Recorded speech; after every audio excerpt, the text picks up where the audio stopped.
ou em meio à grande dor, só faz sentido vir o júbilo. E esse júbilo virá através do Espírito Santo. E Deus tem falado com a gente sobre isso, sobre avivamento. Avivamento. Que nós experimentaremos isso. E a minha oração é: Deus, não deixa eu passar desta para outra sem antes ver, sem antes viver, sem antes perceber, sem antes compartilhar disso que o Senhor está fazendo. Não me leva daqui, eu quero viver, eu sei que é para esse tempo. Eu quero. Eu queria, mostrar algumas imagens. Por que eu tenho feito isso? Porque a gente fala muito e se responsabiliza pouco. E Deus talvez tenha passado por Londrina e olhado e observado pessoas que tenham coragem de se agarrar àquilo que elas têm pedido em oração. Porque às vezes você ora muito, mas não tem a coragem de se responsabilizar por aquilo que está orando. Talvez você tenha pedido as coisas para Deus, orado por enfermos, mas talvez você não seja aquele cara que queira ir até essa pessoa e ser fonte de cura, ser a boca de Deus. Então a nossa boca, elas tem que estar alinhada com o nosso coração, porque Deus é coerente e precisa ter coerência na nossa caminhada. Conseguiu aí?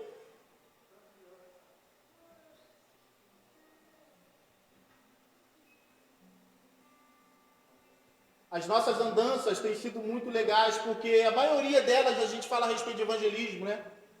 De compartilhar as ferramentas, as técnicas, se é que existe técnica, que a gente usa, a mentalidade de uma igreja local, a gente tem compartilhado isso. E aqui em Londrina não tem sido diferente. E por que eu quero compartilhar isso? Porque esses dias a gente viveu um negócio muito peculiar. Eu estava pregando numa igreja num domingo à noite, e ao término do culto, um cara vem ao meu encontro, com os olhos cheios de lágrimas, e fala assim: pastor, quando o senhor estava pregando e orando, o Espírito Santo falou para mim assim: pergunta a ele se ele precisa de água. Quando ele falou isso, meu Deus do céu, eu não falei isso para ninguém, não coloquei isso nas redes sociais, e esse cara vem me perguntar justamente daquilo que eu estou precisando, porque nós nos dispusemos em levar 3.000 águas para a parada LGBT de Londrina. Falamos: vamos servir na parada gay água, como igreja. Consegue colocar aí a imagem? Se não consegue. E esse aqui foi em Cornélio Procópio, a gente fez algumas intervenções em alguns lugares, fecha sinal, fecha a rua, só passa com a liberação. Aí a polícia chegou, a gente abriu. Vocês podem passar, né? Aí eles: não, fica tranquilo aí, vocês são a igreja, pode ficar tranquilo aí. Então eu falei: não, então vamos fazer com vocês o que a gente está fazendo com todo mundo. Oramos por eles, demos álcool em gel. Isso aqui é no Zerão, intervenção no Zerão. A gente coloca essas tendinhas, faz aferição de pressão, compartilha água, oração, faz dinâmicas, olha lá o pessoal fazendo exercício, a gente: exercício a gente sabe fazer também, deixa a gente ensinar um exercício diferente, pode ir passando.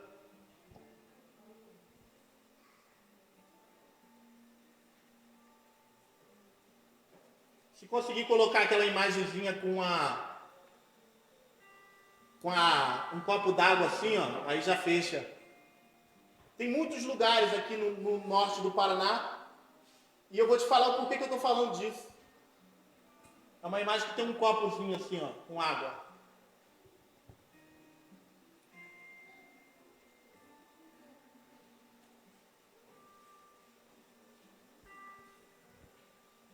Porque a gente está para fazer um on fire em Londrina. É um movimento que começa no centro da cidade, depois escorre pelos outros cantos. O que é o on fire? São momentos de adoração e intercessão profético, no centro, no calçadão. A gente pede a liberação CMTU, coloca um som, coloca uma tendinha, coloca ali álcool em gel para servir para o pessoal. A gente mandou fazer bastante álcool em gel e todas as vezes que a gente está evangelizando, a gente está entregando. Essa aqui, foi eu? Eu não. Glória a Deus. Glória. Aleluia. Obrigado. Essa foi a parada LGBT em Londrina. Mais de 8.000 pessoas. E a gente colocou a nossa Kombi no lugar da ambulância. E aí o pessoal, quando chegou, espantou. E aí a organização do espaço falou: vocês têm que tirar a Kombi daí. Eu falei: eu não tiro, eu cheguei primeiro. A nossa ambulância é espiritual. Não, tem que tirar. Eu falei: então espera a ambulância chegar e a gente resolve. A ambulância chegou e quem era que estava dirigindo a ambulância? Um aluno meu do jiu-jitsu. Eu falei: se tu falar que eu tenho que sair daqui, tu já sabe o que te vai acontecer, né? Que isso, mestre? Fica aí. A autoridade não é te dada à toa, né, meu querido? E aí a gente deixou a Kombi ali e a ambulância do lado. E as pessoas passavam, viam aquele movimento de água e não sabiam que a água era de grátis. E aí quando descobriram, veio quase todos passando ali para pegar água, receber uma oração, tirar uma foto e falar assim: meu Deus, a igreja aqui, não acredito, não é possível que eu esteja vendo isso. E isso foi um motivo de escândalo em Londrina. No meio deles, um motivo de amor, se sentiram amados. A igreja é isso, a igreja precisa ser relevante no lugar a qual ela está plantada. Precisa ter coerência as coisas que a gente ora e pede a Deus. Amém? Amém. Pode deixar quietinho aí. E por que eu falo isso? Como esse cara que veio e falou da água pra gente, eu falei: meu irmão, era tudo que a gente precisava, era da água. Eu estou orando, estou juntando ofertas e você veio com a água. Obrigado, irmão. Você vem com a água. E ele chorando, e eu chorando mais ainda, né, impactado por Deus. E onde eu tenho ido, eu tenho compartilhado esses pequenos projetos, porque às vezes eu preciso te contatar, como apoio, como um irmão, porque isso aqui é interdenominacional, não é a igreja X, Y que está fazendo. Eu tenho vários amigos espalhados em Londrina, espalhados no norte, para que a gente liga, se junta para fazer as coisas. A gente está começando agora, mês que vem, um projeto com mulheres de rua, travestis, transexuais. E eu fui convidado a participar desse projeto. Então, a igreja está em movimento. Então, por isso eu falo para você, se possível for, me siga nas redes sociais, talvez eu não consiga te passar o meu contato, mas siga lá, Nunes Jeff, se eu não me engano, ou Jeff Nunes, meu Instagram. E é uma maneira de, quando eu colocar lá uma chamada: nós vamos estar em tal lugar e precisamos de tal coisa. Talvez você tenha em casa isso. E aí você se torna uma ferramenta. Talvez você não tenha possibilidade de ir porque está trabalhando, mas você tem a possibilidade de enviar alguém no teu lugar. E eu tenho andado por aí e percebido que falar isso é importante, porque se você não sabe, como é que você pode compartilhar uma coisa se você não sabe? Eu não te contei o que está acontecendo. O On Fire nós faremos dia 10 de julho. Aí, quando você estiver seguindo lá, você vai saber o horário certinho. Eu vou colocar lá. São 5 horas de adoração e intercessão no centro de Londrina. E aí onde você pode chegar e dar uma palavra de intercessão e fazer a coisa acontecer. Eu acredito que a gente precisa levantar esse altar de adoração para Deus e tomar essa cidade para Jesus. Em nome de Jesus. Se você acredita nisso, dê uma salva de palma a Ele. Que toda a honra, toda a glória seja dada a Ti, Senhor. Em nome de Jesus. Nós estávamos no final do ano para fazer uma viagem. E essa viagem era para o Rio de Janeiro. A gente ia em férias, só que sabe como é férias de quem prega, né? Está todo dia agendado em um lugar, a gente estava agendado certinho. A gente ia parar em São Paulo, ia pregar numa igreja batista de São Paulo. São Paulo ia para o Rio de Janeiro, ia pregar em vários lugares de São Paulo. Nessa que a gente está orando, intercedendo por essa viagem, estávamos sentados, eu, minha esposa e algumas pessoas orando. Deus me dá uma visão. E eu me via numa prancha. Eu acho que eu estava com muita vontade de estar no mar. E eu tive a visão da prancha, eu estava sentado numa prancha. E o mar cheio de gente sentado na prancha, só que não tinha onda no mar. Estava todo mundo sentado esperando onda, e eu sentadinho ali, tranquilo. Daqui a pouco eu olho para trás, quando eu olho para trás, sobe uma onda. Eu falei: meu Deus, é a onda. E essa onda foi subindo, foi subindo, foi subindo, foi subindo. Eu falei: meu irmão, essa onda é diferente, é muito grande. E ela foi subindo, não parava de subir.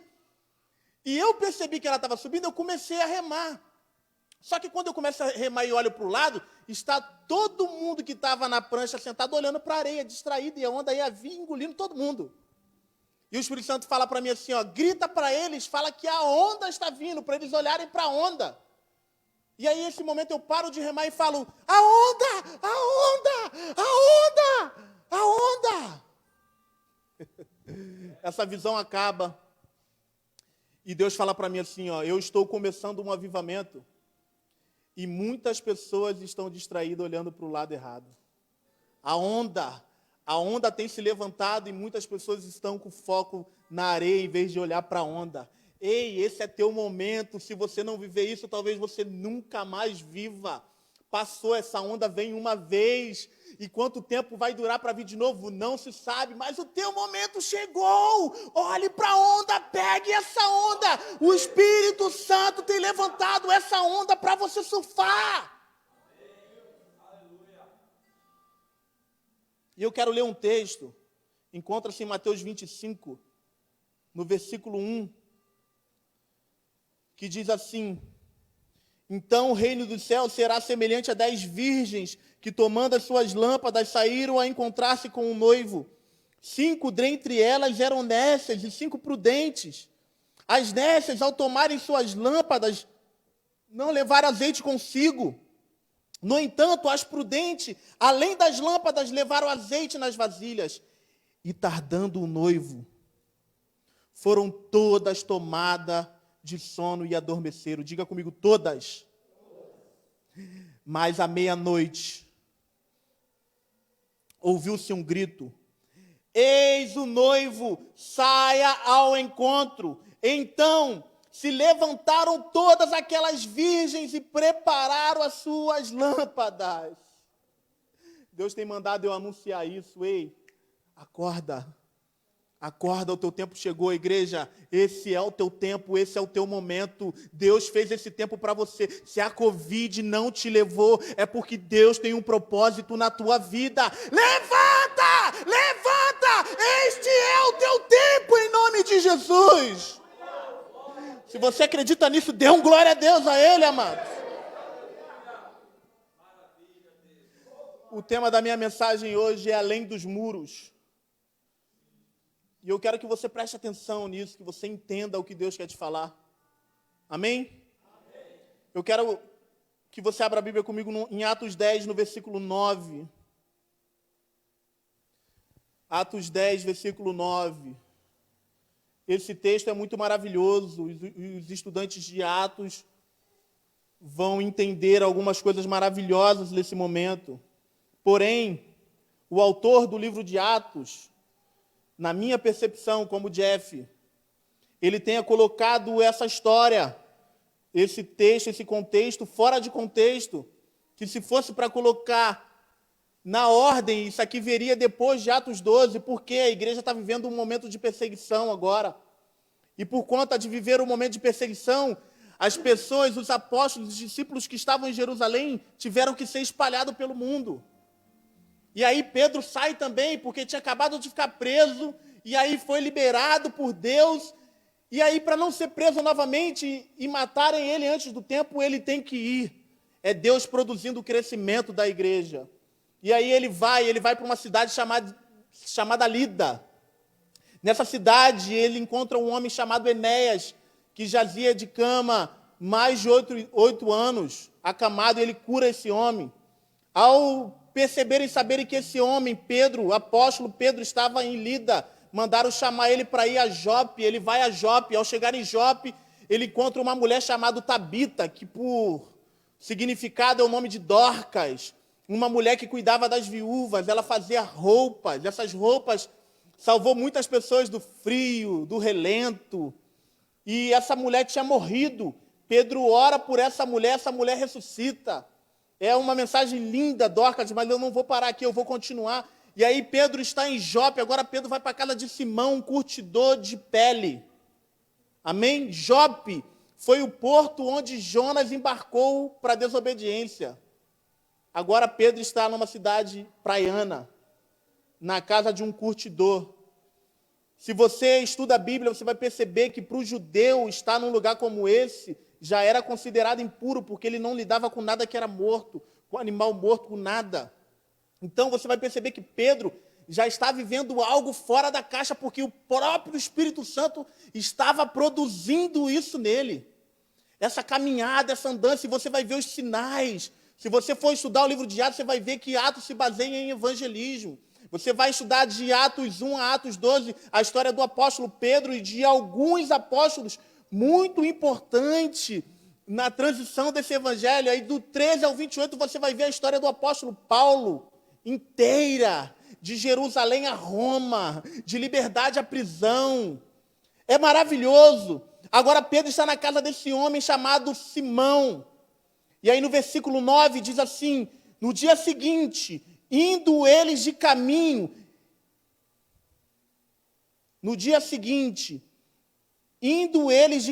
estando já perto da cidade, subiu Pedro ao eirado por volta da hora sexta, a fim de orar. Estando com fome, quis comer, mas enquanto lhe preparava a comida, sobreveio um êxtase. Então viu o céu aberto e desceu um objeto como se fosse um grande lençol, o qual era baixo à terra pelas 4 pontas, contendo toda sorte de quadrúpedes, répteis da terra e aves do céu. E ouvindo-se uma voz que se dirigia a ele: levanta-te, Pedro, mata e coma. Mas Pedro replicou: de modo nenhum, Senhor, porque jamais comi coisa comum ou imunda. Segunda vez a voz lhe falou: ao que Deus purificou, não considereis comum. Sucedeu isto 3 vezes, e logo aquele objeto foi recolhido aos céus. Amém?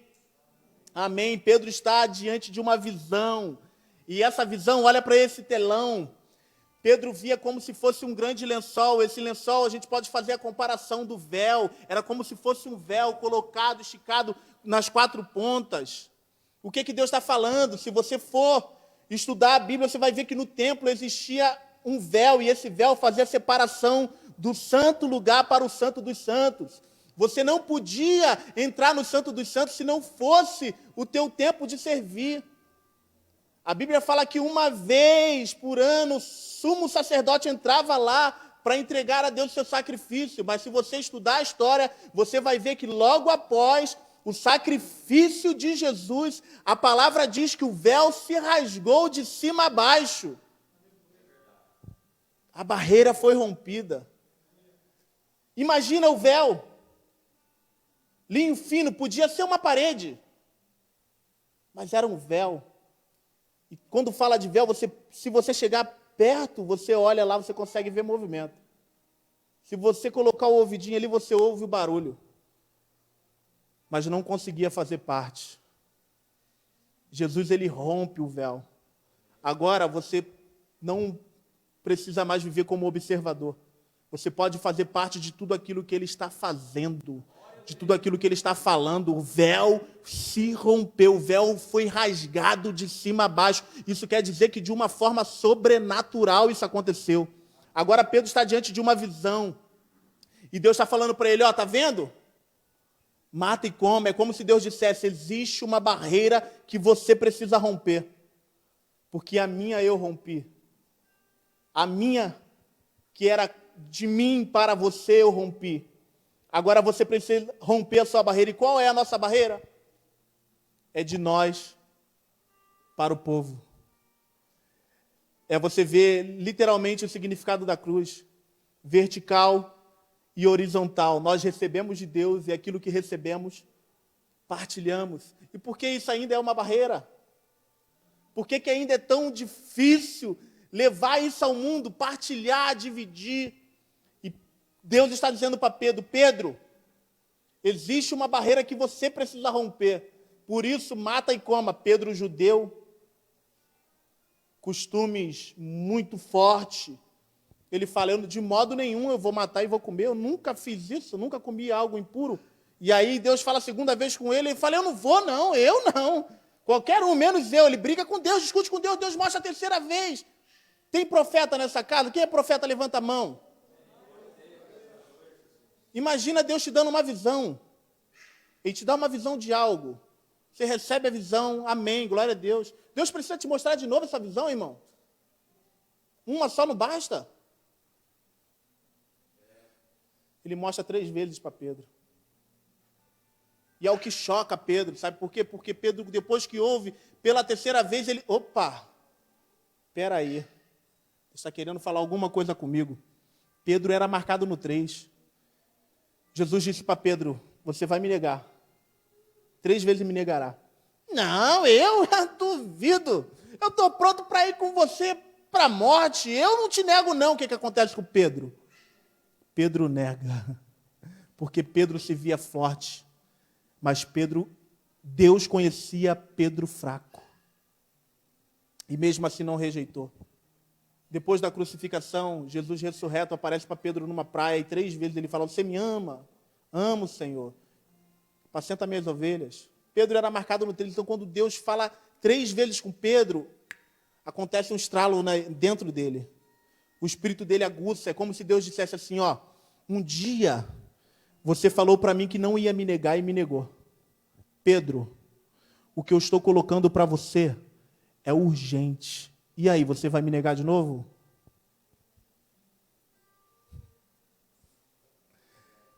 Pedro ele se levanta perplexo com a visão.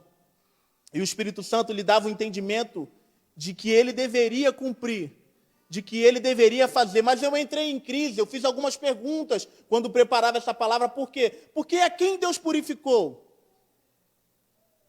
Ele fala, não considera comum a que Deus purificou. Quem Deus purificou? Os animais ou Pedro?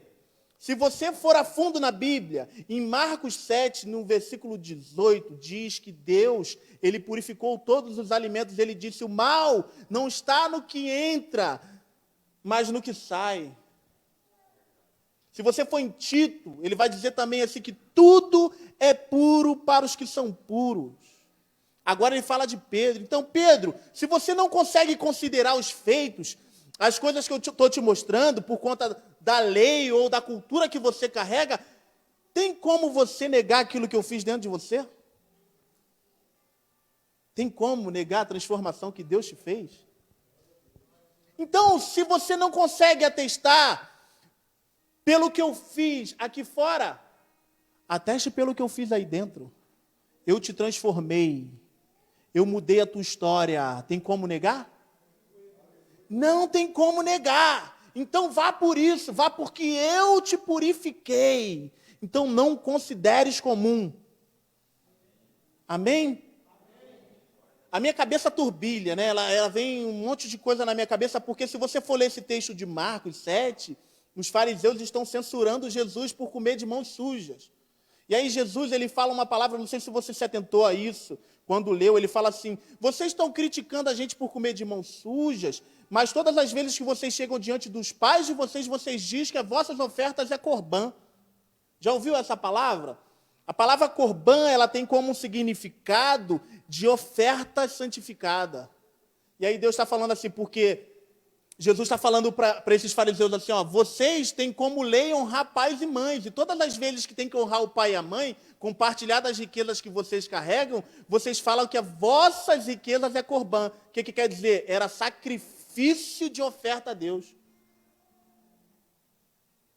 E aí o que naturalmente eles faziam, em vez deles darem realmente aquilo que eles estão dizendo que era uma oferta sacrificial a Deus, eles não davam a Deus e também não davam para os seus pais, só usavam aquilo como argumento para se esquivar da honra. Então, você percebe que não tem como fugir dos olhares de Jesus, porque enquanto você está censurando o mundo à tua volta, Deus está olhando para dentro de você, e muitas das vezes aquilo que você nega ao teu redor é aquilo que está te condenando. Por isso a gente tem que tomar muito cuidado das coisas que a gente fala, de quem a gente julga, de quem a gente levanta o dedo para apontar, porque quando a gente faz isso, volta para a gente. Às vezes aquilo que é latente na pessoa, o erro que mais... Ai, misericórdia, amado! Às vezes é o que você está cometendo. Às vezes é o que você está fazendo. Só que é mais fácil condenar o outro do que olhar para dentro de si. Virando. Vamos adiante. Essa história tem um contexto. Qual é o contexto? 10:1. Morava em Cesareia um homem chamado Cornélio, centurião da corte chamada Itália, piedoso, temente a Deus, com toda a sua casa. e fazia muitas esmolas ao povo, e de contínuo orava a Deus. Esse homem observou claramente durante uma visão, cerca da hora 9 do dia, um anjo de Deus que se aproximou dele, lhe disse: Cornélio. Este, fixando os olhos e possuído de temor, perguntou: Que é, Senhor? E o anjo lhe disse: As tuas orações e as tuas esmolas subiram para memorial diante de Deus. Agora envia um mensageiro a Jope e manda chamar Simão, que tem por sobrenome Pedro. Ele está hospedado com Simão, o curtidor, cuja residência está situada à beira-mar. Logo que se retirou-lhe o anjo que lhe falava, chamou 2 dos seus domésticos e um soldado piedoso dos que estavam a seu serviço, e, havendo-lhes contado tudo, os enviou a Jope. Quando Pedro termina de ter a visão, esses homens batem na porta. Só que Pedro está tendo uma experiência com Deus hoje. Cornélio teve uma experiência com o anjo ontem. O que eu te digo com isso? Que você é resposta de oração de alguém. Existe alguém no Vila Romana, existe alguém em Londrina clamando, pedindo, pelo amor de Deus, eu quero, por favor, me dê, Deus, por aquilo que você tem e carrega. Você é resposta de oração de alguém. Estava em casa esses dias e acontece uma coisa que não é mais de acontecer, ligação pelo Facebook. Alguém me liga de madrugada, era 3 e pouca da manhã, uma ligação pelo Facebook. Meu Deus, isso aqui só pode ser vírus. Nessa ligação não aparecia o nome, parecia um DDD. O DDD era 21. Eu vi a ligação, falei, meu Deus, é uma hora difícil, né? Não atendi de cara. Só que eu sono muito leve, tu me acordou para eu voltar a dormir de novo, é muito difícil. E aí essa pessoa liga novamente. Aí minha esposa, minha gatinha dormindo, eu falei, não vou atender aqui, porque senão vai acordar ela, né? Porém, ela tem um sono de pedra. Aí eu peguei o celular e eu fui em direção à cozinha e atendi. Falei, alô, Jeff? Eu falei, que foi, doidão? Tá me ligando uma hora dessa pelo Facebook. E ele, cara, pelo amor de Deus, me ouve. Eu falei, estou te ouvindo, pode falar. Ele, pelo amor de Deus, me escuta, cara. Eu estou me suicidando agora. Eu falei, opa, peraí que eu estou meio dormindo ainda. Fala de novo. Eu estou me suicidando agora. E quando eu ia terminar o suicídio, eu ouvi uma voz, e essa voz falava, Jeff. E eu olhei para o lado, eu falei, quem está falando isso? Aí eu ouvi de novo, Jeff. Aí eu lembrei de você e eu fui procurar, não tinha teu número, mas eu tinha o teu Facebook, eu estou te ligando pelo Facebook. Jeff, eu não quero mais viver, eu quero morrer, eu estou cansado dessa vida. Eu abri, tem mais de 30 remédios, tarja preta na minha mesa, eu vou tomar. Eu falei, não, comigo ninguém morre. Tu ligou para mim, e se Deus falou o meu nome para você, é porque você precisa daquilo que eu carrego. Então hoje eu repreendo o espírito de morte da tua vida. Eu declaro, Espírito de Deus, abraça o Lucas agora! O Lucas caiu no chão de joelho. E o Espírito Santo o abraçou. Eu fui abraçado em casa e eu não conseguia parar de chorar. Eu não conseguia porque era muito poderoso. E o Lucas de joelho chorando, porque Deus o limpava. Ele estava em depressão, preso em casa há mais de 30 dias. O Lucas me liga 2 semanas depois e fala, Jeff, eu estou te ligando para dizer que eu estou muito bem. Eu não quero mais me matar, eu comecei a treinar jiu-jitsu, que você falou.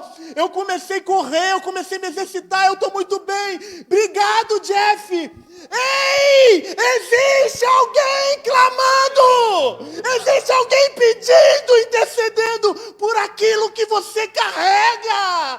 Deus não colocou isso em você em vão. Não foi em vão. A tua história não foi em vão. Toda a luta que sofreu, toda a dor que passou, não foi em vão. Deus ainda há de usar as suas mãos.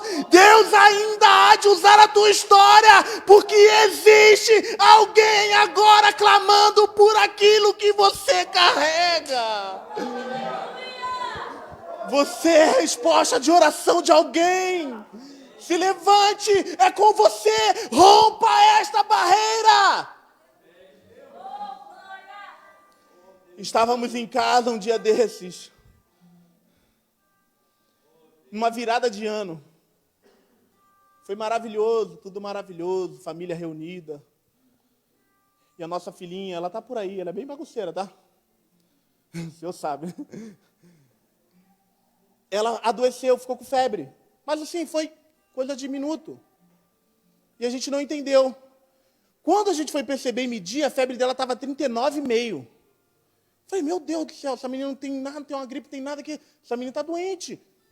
E ela delirava, né, amor? Ela fazia, ai, papá, ai, e chorava, e delirando. Eu agarrei aquela criança no colo. Falei, amor, vou baixar a febre dela, vamos baixar a febre dela para levar ela para o hospital. E aí pegamos o pano e fomos tentando baixar a febre dela, orando, pedindo, meu Deus, misericórdia, o que está acontecendo com essa criança? Corremos para o hospital, chegamos no pai, levamos ela lá, foi direto, a febre ainda estava muito alta. Depois de ter medicado a febre muito alta, foi direto, medicaram ela e fizeram o exame de sangue. Ah, agora, papai, tem que esperar, né? Quantas horas espera? 20 dias, sabe como é o sistema de saúde aqui, né? Não, fica esperando aí, uma hora sai. A gente ficou esperando. Sentamos no carro e estamos esperando. E ela mal, só que mole já por conta do remédio, e esperando. Daqui a pouco a gente está esperando, chega uma ambulância, mas vê a milhão ali.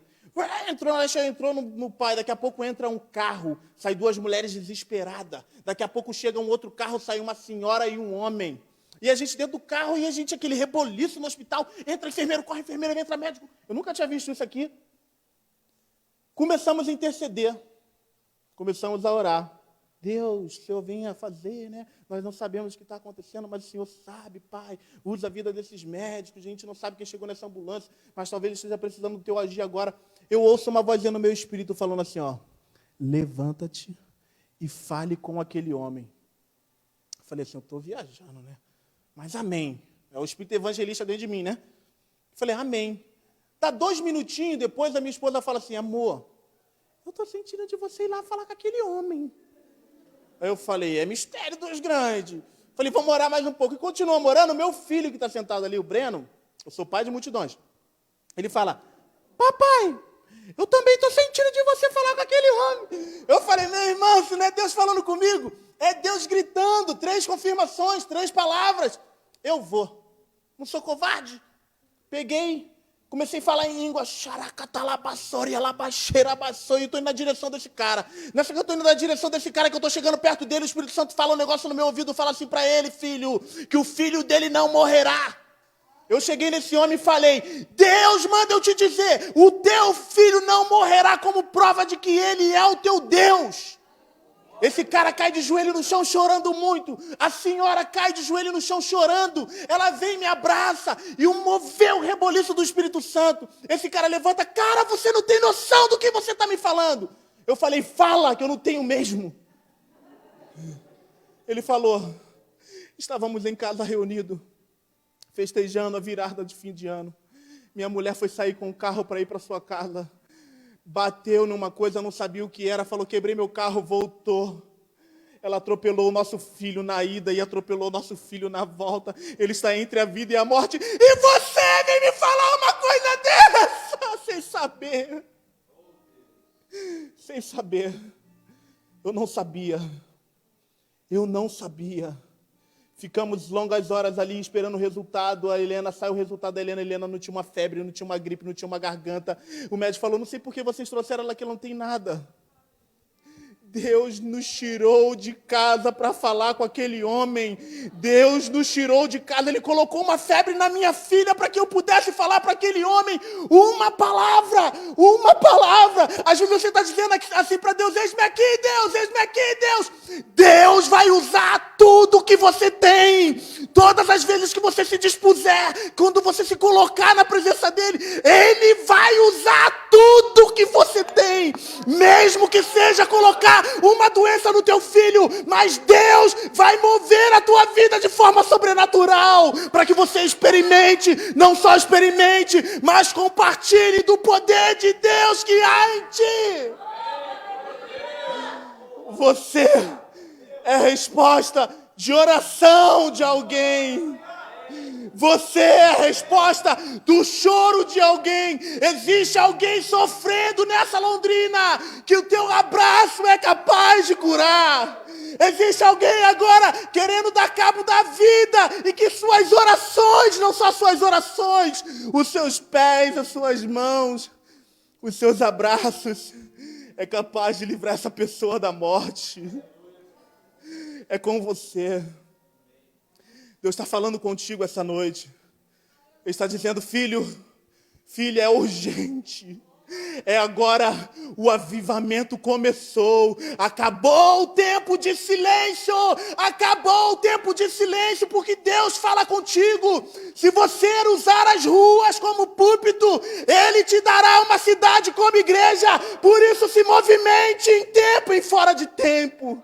Deixa Deus te usar em nome de Jesus. Deixa Deus te usar em nome de Jesus. Deixa Deus te usar em nome de Jesus. Aleluia, Senhor. É maravilhoso isso, eu não me contenho.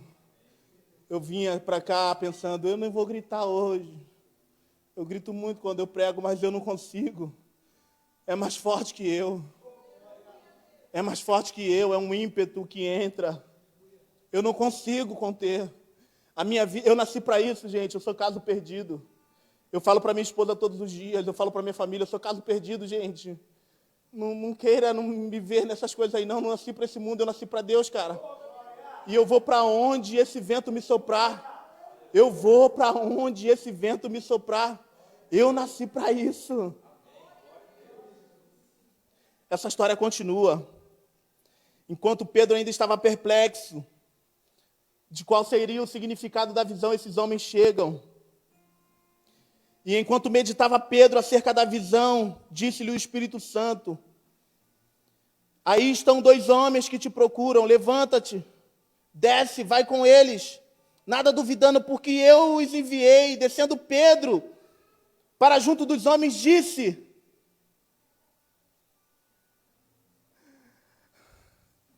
estou aqui. É como se ele dissesse, eis-me aqui. Imagina Deus te procurando agora, o que Ele ouve de você? Imagina Deus trazendo 2 pessoas ao teu encontro, 3. O que você diz? A maior dificuldade da igreja hoje em dia tem sido dizer, eis-me aqui. Eu sou quem vocês estão procurando. Você pode dizer comigo isso? Eu sou quem vocês estão procurando. Eu sou quem vocês estão procurando.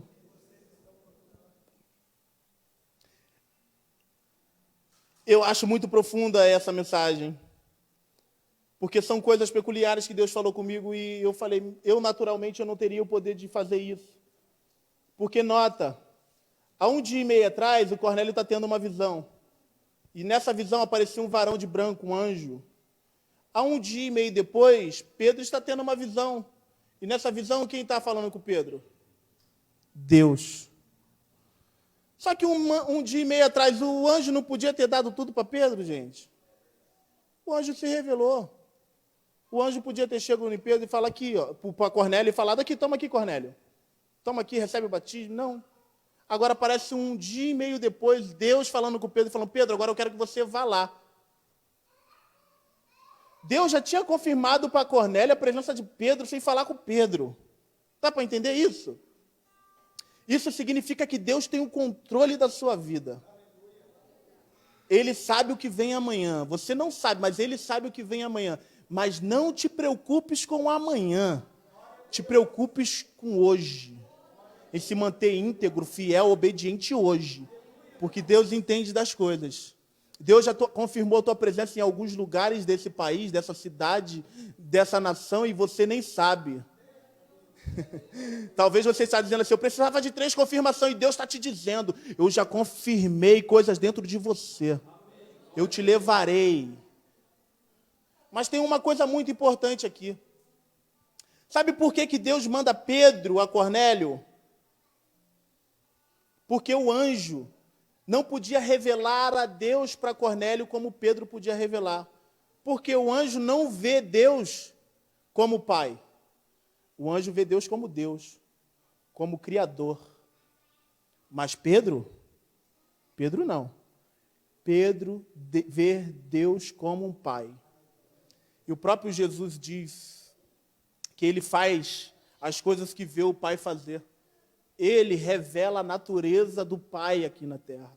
Então, o que Deus está falando basicamente com Pedro e com a gente é que só um filho pode revelar a essência do Pai. Então, não tem anjo. É com você. Deus escolheu você como filho e filha. Revela ao mundo. Revela ao mundo. Aleluia? Amém? E tem mais. Aí Pedro vai. Eu sou quem vocês procuram. E Pedro vai perplexo. Porque agora Pedro estava acostumado a pregar para judeu, pregar em Jerusalém. Pregar para o povo que já entendia a sua linguagem. Agora Pedro, meu Deus, o que eu vou pregar para esses homens? Meu Deus, o que eu vou chegar lá? Um centurião, ele era um soldado romano, cara, com uma patente alta de 100 homens que ficavam ao seu redor. Provavelmente foi um homem convertido, porque ele estava orando. O judeu orava no mínimo 3 vezes no dia. Um temente de esmolas. Ele viveu algo com Deus, mas ainda assim Deus estava levando Pedro até ele, e Pedro pensando no que ia pregar. E aí a palavra diz que Pedro começou a pregar, Pedro começou a anunciar a palavra, e Pedro nem terminou de falar, Pedro não terminou de concluir o seu sermão. O Espírito Santo recaiu sobre todos. O que nós aprendemos aqui? Que ainda que você se dedique, ainda que você se consagre, é Deus quem faz. Não tem problema se dedicar, se consagrar. Mas é Deus quem faz. Se Ele quiser mudar, Ele vai mudar. Não tem como atrapalhar Ele. Ele que vai te atrapalhar, porque no momento que você estiver fazendo, e lá na sua eloquência, montado na tua segurança, Ele vem e Ele estraga, mas Ele batiza, Ele enche, Ele capacita, Ele respalda, Ele faz como Ele quer. Então você que se dedica a pregar, a ensinar, grave isso. A maior essência que o homem pode carregar é ser cheio de Deus. É ser reconhecido nas regiões celestiais, não como alguém que tem autoridade somente, mas como alguém que atrai o coração do papai. É como alguém que quando Deus olha e fala assim, meu Deus, eu não consigo resistir à adoração. Olha isso, olha a verdade que Ele me adora, olha a verdade que Ele me busca, olha essa intensidade. Que Deus, ao olhar para você, Ele veja isso. Eu estou me preparando para uma ministração sábado. E Deus tem me falado algumas coisas muito duras. Eu já preguei acho que umas 20 vezes nesse lugar. E Deus falou assim, eu vou te levar lá para pegar o extrato. Eu falei, meu Deus, como assim? Se Deus estivesse, Jesus, morando no nosso bairro, o que Ele estaria fazendo? Se Ele vivesse na nossa sociedade hoje, o que Ele estaria pregando? Quem Ele estaria defendendo nas ruas? Quem? Qual seria a sua mensagem? Quem seriam os fariseus e os falsos profetas no meio dele? Será que você seria chamado como discípulo? Será que você seria chamado para ser um apóstolo dele? Será que ele podia olhar para você e falar assim, ó, você eu quero pertinho, porque eu quero te ensinar? Para pensar. Reflita. Reflita, cara. Se Deus vivesse no teu coração 24 horas, será que a sua esposa notaria? Será que o pessoal do teu trabalho notaria? Será? E a dor de cabeça seria a mesma em você? Com o coração de Jesus? Os problemas seriam os mesmos, enfrentados os mesmos? As ansiedades seriam da mesma forma? Como Jesus faria no teu lugar? Ele quer viver em você. E é com você. Deixa eu ver a hora. E para encerrar, Deus tem falado comigo muito sobre admiração. Tudo começa numa admiração. Todo relacionamento começa numa admiração. Quem é casado, levanta a mão. Talvez você olhou para o teu menino, ou você, homem, olhou para a sua menina e falou, uau, estupendo. Maravilha, Senhor. É o favo de mel que eu precisava para continuar vivendo tão feliz. Né? De alguma forma, ela cativou os seus olhos, como nenhuma outra. Cativou tanto que você falou assim, a senhorita deseja uma aliança de mim? A senhorita deseja construir casinha comigo? A senhorita desejaria comprar carros luxuosos? Fazer bastante filhos para correr no nosso quintal? Aí você talvez tenha olhado para ele e falado, sou eu? Eis-me aqui, Senhor. Tomo posse. Para validar o negócio, você não tinha coronavírus nessa época, né? Aleluia. E passa a mão. Tomo posse, Deus. Tudo começa numa admiração. Você pode ver que algumas pessoas, quando fazem live, e você admira um homem de Deus, o que você faz? Peraí, irmão! Cala a boca que eu estou na live! Criança, eu estou ouvindo a live! Não é verdade? Porque você admira essa pessoa e você para ouvir. A admiração, ela é incrível. Ela é o início de todas as coisas. Porém, ao longo do tempo, essas pessoas chegam na gente e falam, eu quero terminar. Por que você quer terminar? Porque ele não é mais aquela pessoa quem eu casei. Aí eu falo para essa pessoa, ela não é quem casou? Ou você, quando resolveu casar, só olhou para as coisas admiráveis e não percebeu que no meio das coisas admiráveis tem coisas que não são tão admiráveis assim. O cara não gosta muito de lavar a louça, não gosta de ajudar muito em casa, é turrão, cabeçudo com algumas questões. Você só focou no admirável. Ai, meu lindão, meu gostosão. Oh, aleluia. E aí você vê, e a maioria das pessoas chegam assim, eu falo, você foi negligente. Não é que ele não é mais aquela pessoa admirável, é que agora seus olhos começaram a ver as coisas que não são mais admiráveis. E aí você percebe, esses caras da internet que a gente segue, que são admiráveis, eles fazem alguma coisa que é contra aquilo que a gente admira. O que a gente faz? Deixando de seguir. E aquele cara que era admirável se torna detestável e mais detestável ainda, porque um dia ele foi alguém admirável, e alguém que um dia foi admirável se torna muito detestável, porque feriu a sua admiração. Quantas pessoas entram na igreja porque se assemelham, elas admiram a história de Jesus. Jesus é um cara legal, sofredor, rapaz. O cara tomou chibatada, botaram coroa de espinho na cabeça. Ô cara sofredor maneiro. Só que ouvem a palavra, choram no culto, saem daqui e continuam vivendo a sua vida como se não tivesse ouvido nada. Esses são o problema das pessoas admiráveis. A admiração não tem compromisso. A admiração não tem respeito. Na admiração não tem aliança. O que eu venho para te falar? Continue admirando, mas faça uma aliança. Porque quem tem uma aliança nunca olha para trás quando as coisas não são tão admiráveis assim. Quem tem uma aliança chega na igreja e toma chibatada do pastor quando Deus usa mesmo, sabe? Tem, você xingou seu marido, raça de víbora, pá! Homem, filho do cruz credo, que deixa ser usado pelo Satanás. Aí tu, meu Deus, ele está falando de mim, eu acho, hein? Acho que minha mulher falou alguma coisa para ele. Não, o pastor sabe mesmo, ele pesquisa. Que trata os filhos igual bicho. E toma. Aí tu, não vou voltar na igreja mais não, os caras falam muita verdade aqui. Quer massagem, meu querido, é em outro lugar. Aqui não. O que eu quero te falar é que você precisa de uma aliança, cara. Quem tem uma aliança se compromete.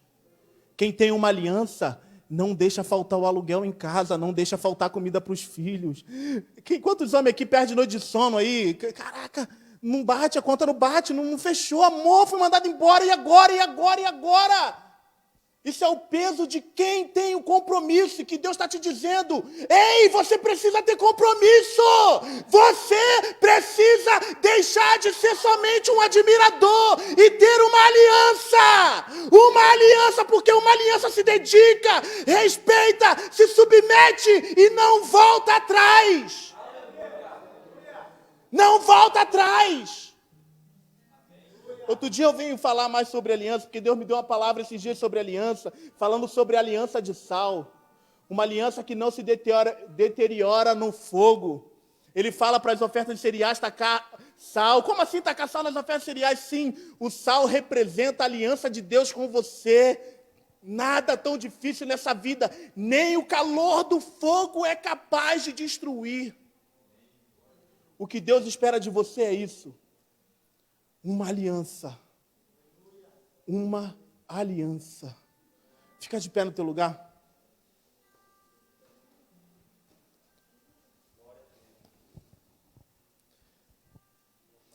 Deus está te chamando para viver algo além do que você está acostumado a viver. Talvez você seja muito religioso, como Pedro foi. Mas entenda uma coisa, não tem como limitar o poder de Deus. Agindo Deus, quem impedirá? Não tem como. Não há quem o impeça. Porta que Deus abre, ninguém pode fechar. Ninguém. Ninguém.